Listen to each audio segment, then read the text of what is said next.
I told my suitcases there won't be any more vacations this year. Now I'm dealing with all the emotional baggage.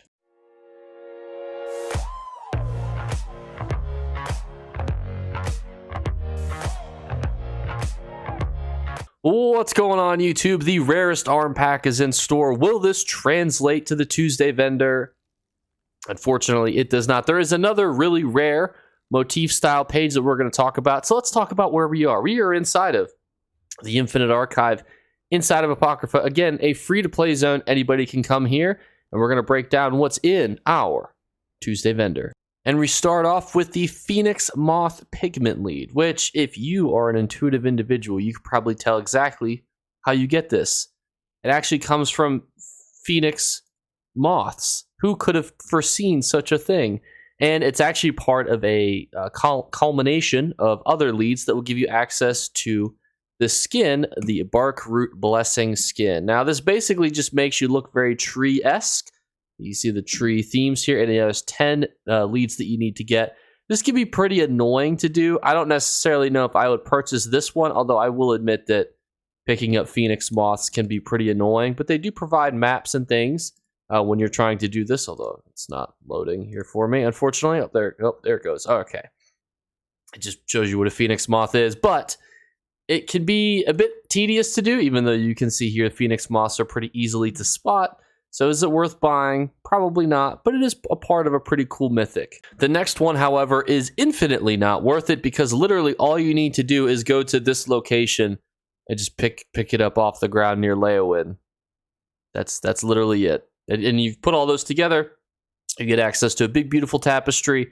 Highly encourage you guys to do it. However, don't buy the scrap. This next one, though, is a bit fascinating because it's actually the Pirate Skeleton Mask, which actually looks really cool.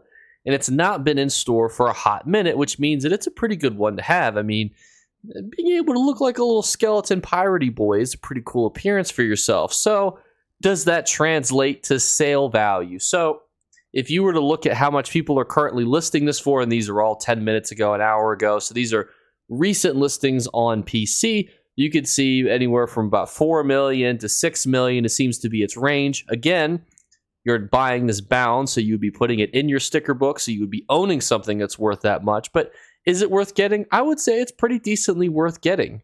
When it comes to Alakir Desert treasure maps, easy skip. Companion heavy armor, I would say, might be worth a gamble depending on what your risk aversion is. So you're guaranteed to get it in heavy. Now, there's two decent traits that people generally are sought after in heavy: damage reduction, health increase. And tanking is the number one use for a companion because you could just send Isabel to fight a world boss while you sit in the back and poorly parse on that world boss.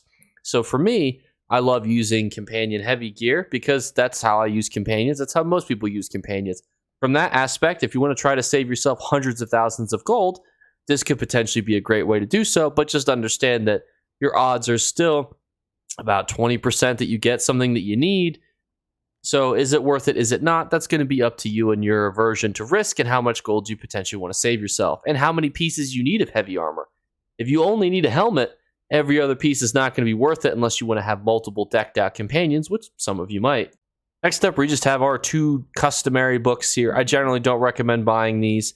If you're completing the Mages Guild, you have access to being able to purchase a ton of books already to put all over your house, so you don't need to buy these, in my opinion. And we finish off with three things that we have seen a lot. The Skeever Pet, easy skip.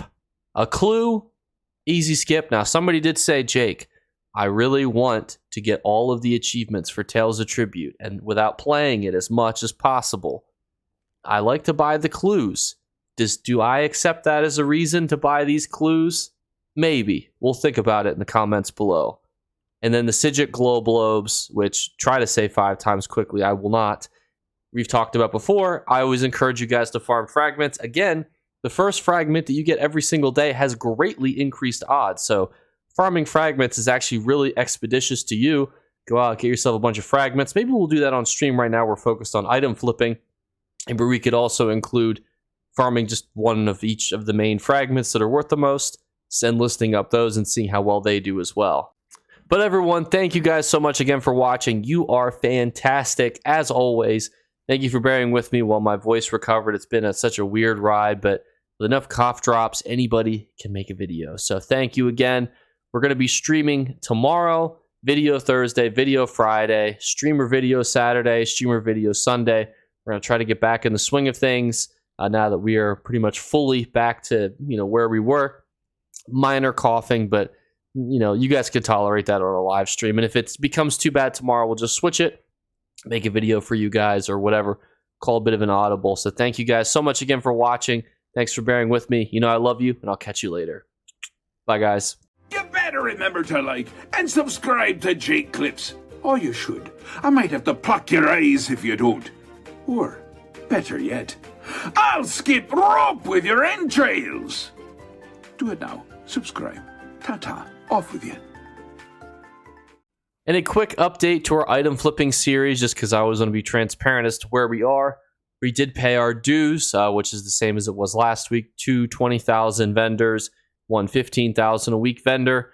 Then also we made a couple more sales. I was actually really surprised at what was selling. Our treasure maps finally sold, which I thought would have sold a little bit sooner. But then a lot of our Plague Doctor pieces that we were listing up sold. Our Malakina shoulders sold, so that was really good. Some really important items to sell for us. But besides that, we will continue that series on stream, so that way you can see what we're finding, flipping, and how all of the other pieces and things that we're going through.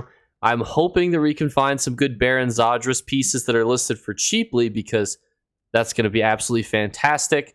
As always, too, a lot of people have been commenting that, hey, Jake, did you know that the value of these things have been going down?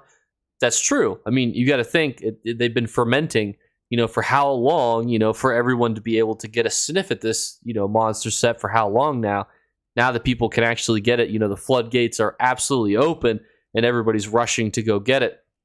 The question's going to be, is in 2 years, how is it going to be? Is it going to be more valuable, less valuable, equally valuable? Because that's how long it took for us to be able to farm it again. Now, that doesn't mean that it won't come a little bit sooner, say, maybe in a year from now. But I would say in 6 months, it's still going to go back to being a multi-million gold item. And from there, we're going to be able to make some good profit off them. If we can find some of these listed at fair, reasonable values, we'll be able to make some good money off of them. But that was an interesting dialogue I had noticed in the comments section in Discord that I wanted to address, because obviously, it's like, now that everyone can finally get this, everyone's, it's like when they reprint a card, like through Magic the Gathering, you had to hope that somebody would sell it to you. Now you could go buy it. But once this set run is done, you're going to have to wait to hope that they reprint it again. The developers may do that. They may not. This may be out for 3-4 years. So definitely something I encourage you guys to farm, because even if you only make a couple million gold, that's still a couple million gold. You could retire off of that. But thank you guys so much again for watching. Good luck with your farming, and I'll catch you later. Bye, guys.